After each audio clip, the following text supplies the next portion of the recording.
Vipassana is a science of mind and matter, how the mind is influencing the body, and in return how body is influencing the mind. And it all happens at the depth of the mind. The conscious mind does not know what is happening deep inside. And one keeps on developing a habit pattern of reacting with craving whenever there is a pleasant sensation, reacting with aversion whenever there is unpleasant sensation. And constantly there are sensations throughout the body, pleasant, unpleasant, pleasant, unpleasant. The conscious mind may not react, but the deep unconscious is constantly reacting.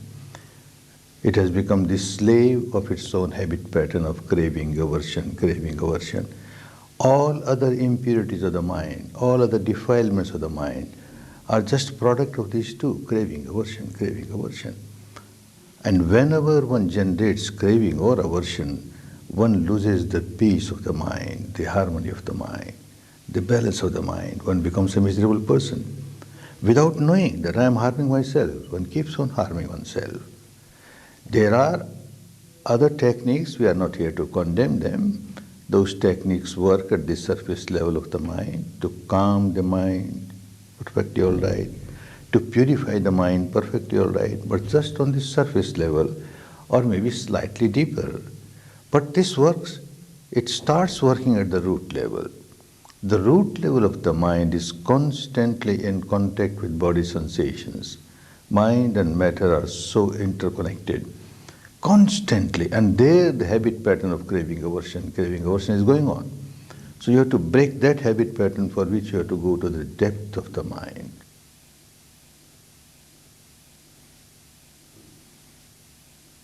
You have to make a part of the mind very sharp. So you join a 10-day course, and 3 days continuously you have to work observing the breath as it comes in, as it goes out. Natural breath. No breathing exercise, not try to control the breath. Natural breath as it comes in, as it goes out, keeping your attention on a small area below the nostrils, above the upper lip. And because you are with the truth, there is no imagination, there is no verbalization, there is no visualization, there is no self-suggestion, auto-suggestion, just the truth that you are experiencing the breath, coming in, going out, coming in, going out, and a small area. Continuously are working for 3 days. This makes the mind very sharp, very sensitive. And at the end of 3 days, one finds that you start feeling subtler realities. Besides the breath, there are so many other realities. You feel sensations in this area, different kinds of sensations, which normally you don't feel. Your mind, conscious mind, feels only very solidified, intensified, intense, gross, unpleasant sensation like pain, pressure. That is easy, people feel it. But there are so many other sensations throughout the body, all the time. Some of them are so subtle, just oscillation, very subtle oscillation. So mind must be trained to feel all kinds of sensations. And then from the 4th day onwards, you feel those sensations throughout the body. So you are developing your faculty to enable you to feel all types of sensations in the body. And another part of Vipassana is, when you are aware of sensations, you change the habit pattern, don't react. Whether pleasant sensation, unpleasant sensation, just observe objectively. Whatever is happening, keep on understanding, this is not eternal. Whatever sensation arises, it does not stay forever. Very unpleasant sensation has arisen. Gross sensation. It arises, seems to stay for some time, but ultimately passes away. Sooner or later passes away. And when it turns into very subtle sensations, then it is mere vibration, arising, passing, with great rapidity. So the same characteristic makes no difference. When you understand that whatever is happening within the framework of the body is constantly changing, that means the entire physical structure, the entire mental structure constantly changing, something which is constantly changing, what is the sense to react with craving towards it or react with aversion towards it? You understand? with the wisdom of your experience. This is not just an intellectual understanding. Now you are experiencing it. So the habit pattern starts changing from the root level. To change the habit pattern at the surface level of the mind, very easy. There are many techniques. People work on that. It gives result. But then if the impurity is at the depth of the mind, accumulated, time and again, there is a volcanic eruption. It comes on the surface and you are again agitated. The whole equanimity on the surface of the mind is gone. So that is why Buddha taught us to go to the depth of the mind and work with the depth of the mind. So that habit pattern is changed at the root level. If the root is decayed, then the whole tree will be decayed. If the root is healthy, then the whole tree will be healthy. So work at the root level. And he gave this wonderful technique. At the root level, mind is constantly in contact with body and body sensations. If you are aware of that and you are not reacting, your mind is becoming healthier and healthier, more and more wholesome. You live a better life. When the mind is pure, free from negativities, free from craving, then it generates love, compassion, goodwill. Instead of negative emotion, you start generating positive emotion, which is good for you, good for others. When you generate negative emotion, you are the first victim of your negativity. You become so miserable and you make others miserable. Instead of that, if you start generating positive emotion, you feel so much of peace and harmony. And you generate peace and harmony for others also. So you make others also happy. You are happy, others are happy. So this is a way of life, a good way of life, healthy way of life. Instead of making oneself miserable and making others miserable, now you start making yourself happy and make others happy.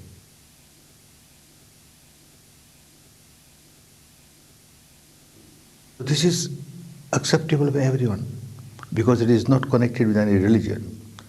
There is no dogma, no blind belief, no cult, science of mind and matter. And you accept only when you experience something. Don't accept because the teacher says so or because the Buddha said so, nothing doing. You experience, you find it is good for you, then only accept it. And not only accept, then you live that life. Live a happy life. Blind faith is not involved and it is so non-sectarian. Anybody can practice. You observe your breath. Now what label you give to the breath? It is not Hindu breath or Buddhist breath or Christian breath or anything. And then later on you start observing the sensations along with the contents of the mind. Say anger arises and there is unpleasant sensation. You can't give label to the anger, Hindu anger or Buddhist anger. Anger is anger. And the sensation that you get is so unpleasant. It's the same with everybody. And when that impurity goes away and you feel so much of peace, harmony, again what label? Peace and harmony is the same for everybody. So non-sectarian and so scientific, no blind faith is involved. It's a pure mental exercise. As you do physical exercise to make the body healthy, to keep the body strong, this is a mental exercise to keep the mind healthy and to keep the mind strong. Good for everyone. That is why people of every religion, every tradition are participating in 10-day Vipassana courses. Today there is no religion in the world whose followers are not coming to 10-day Vipassana courses. When they come, they find it is our religion. Because every religion has the same teaching as the essence. The same teaching is there. Live a moral life. Have a disciplined mind. Have a pure mind full of love, compassion, goodwill, tolerance. This is the teaching of every religion. But how to practice it? There must be some way, some method, some technique. And here comes a technique which helps you. One becomes a good human being. One is a Christian, one remains Christian for the whole life. A Muslim for the whole life. A Hindu for the whole life. A Buddhist. Be a good human being. Unless you are a good human being, how can you be a good Christian or good Muslim or good Buddhist?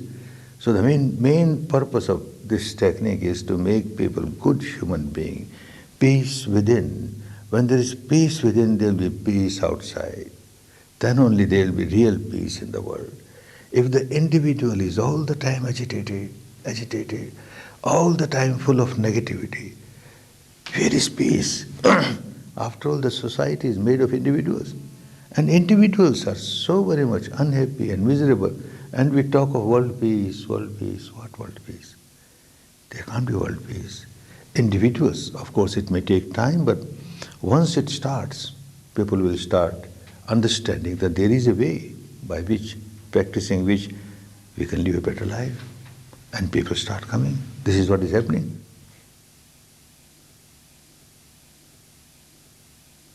Last 32 years it has come out of Myanmar. It was maintained in Myanmar for thousands of years, originally from India. Buddha discovered it. And then it was lost in India after 500 years. Different countries it went, there also got lost. One country, Myanmar, maintained it. But there are also very few people, only from teacher to pupil, teacher to pupil. The rest of them, they never knew even what's happening. Now it has come out of Myanmar, and we find how the world is accepting it. Everywhere people like it because it is result-oriented. Not that you will get something after death also you will get, but what you get now is more important, here and now, and you get the benefit here and now. People start living more peaceful life, their capacity to work increases, they are more responsible towards their duties, and the human values, enhancement of human values, that is required everywhere in the world, with every community. And this technique gives that result. It is always relevant. It was relevant 26 centuries back. There were people who were living very miserable life, harming others. Today, the situation is worse. What terror is going on all around. And in the name of religion, terror is being practiced.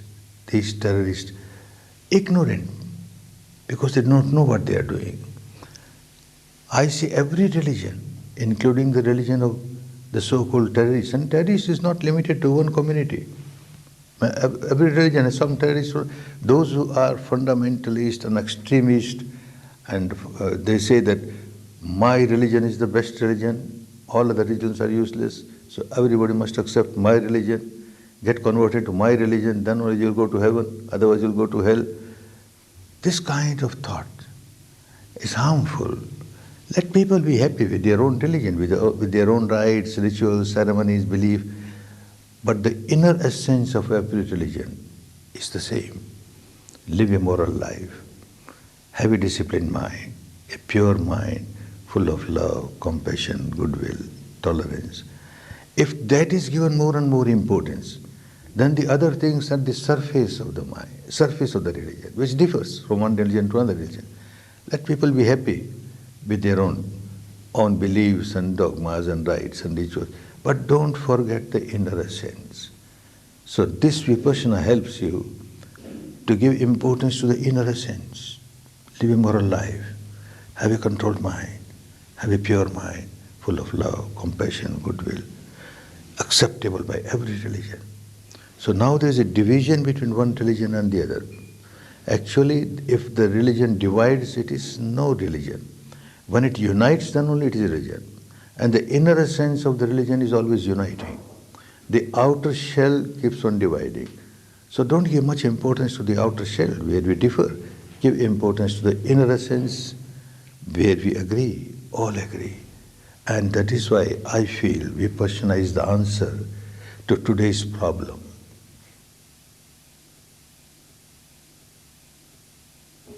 There are so many difficulties not only in the name of religion, but in the name of, say, in business also. One becomes so much greedy, overgreed. Out of overgreed, one starts harming others. One is a millionaire, I must become multimillionaire, billionaire, multi-billionaire. By hook or crook, money must come to me without understanding how I am harming others, the consumers, the shareholders. With this technique, when purity comes in the mind, one will never do that. One will earn money, honestly, nothing wrong, without harming the consumers, without becoming dishonest to the shareholders. Then it is good, nothing wrong. Nothing wrong in earning money honestly and make use of it for the good of others also. Make use of it for your maintenance, for the maintenance of your family, maintenance of all those who depend on you, and then also for the good of the society. After the money comes from the society, so a part of it should go to the society. with all the compassion, all the love. Otherwise you give donation. A rich man, I give donation. A hospital, I make a school, I make a college. It must be known as Goenka School, Goenka Hospital, Goenka College. This madness should go. It is not to build your ego. It is compassion, love for others.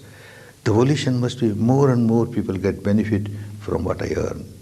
My earning is not only for me, it is also for others. Then the whole system gets purified. It is so helpful. And time will come, because there is so much misery in every field of the society. Politicians, they don't care what they are doing. For them, their position, their power, their chair is more important. To get that, they will do anything. And to keep that, they will do anything. But with this, they won't take any wrong action. They will always look that I am here in this position to serve my people, to serve my people. So the attachment to power will become less. Serving people will be more important. So in every field, Vipassana will be so helpful, and it is helpful, getting helpful. From the student age, we give courses to children in schools, courses to the students in the colleges, and wonderful results are coming. There is memory becomes strong, very sharp. Their ability to understand the subject becomes clearer. And character building, of course, from the childhood, they have got good character building. Similarly, courses are given in the prisons. Hard criminals, these terrorists, when they are in the prison, they take courses, 1 course, 2 course, 3 course, a big change. A change starts coming. The officers in the jail, they can't agree what happened, how it happened. There is no magic, no miracle. It is an exercise. By this exercise, they change themselves. So it is relevant everywhere, everywhere. It must spread.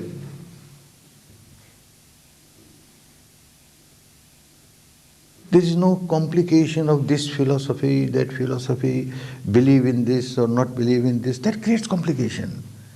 But simple, you do physical exercise, say you do yoga. It is so simple, but it helps you to keep your body healthy. Similarly, it is so simple, you observe your breath. Then you start observing your sensations. You observe what is happening in your mind and how the mind and body are interrelated, and see how you are reacting. Out of ignorance you are reacting and harming yourself. Harming yourself.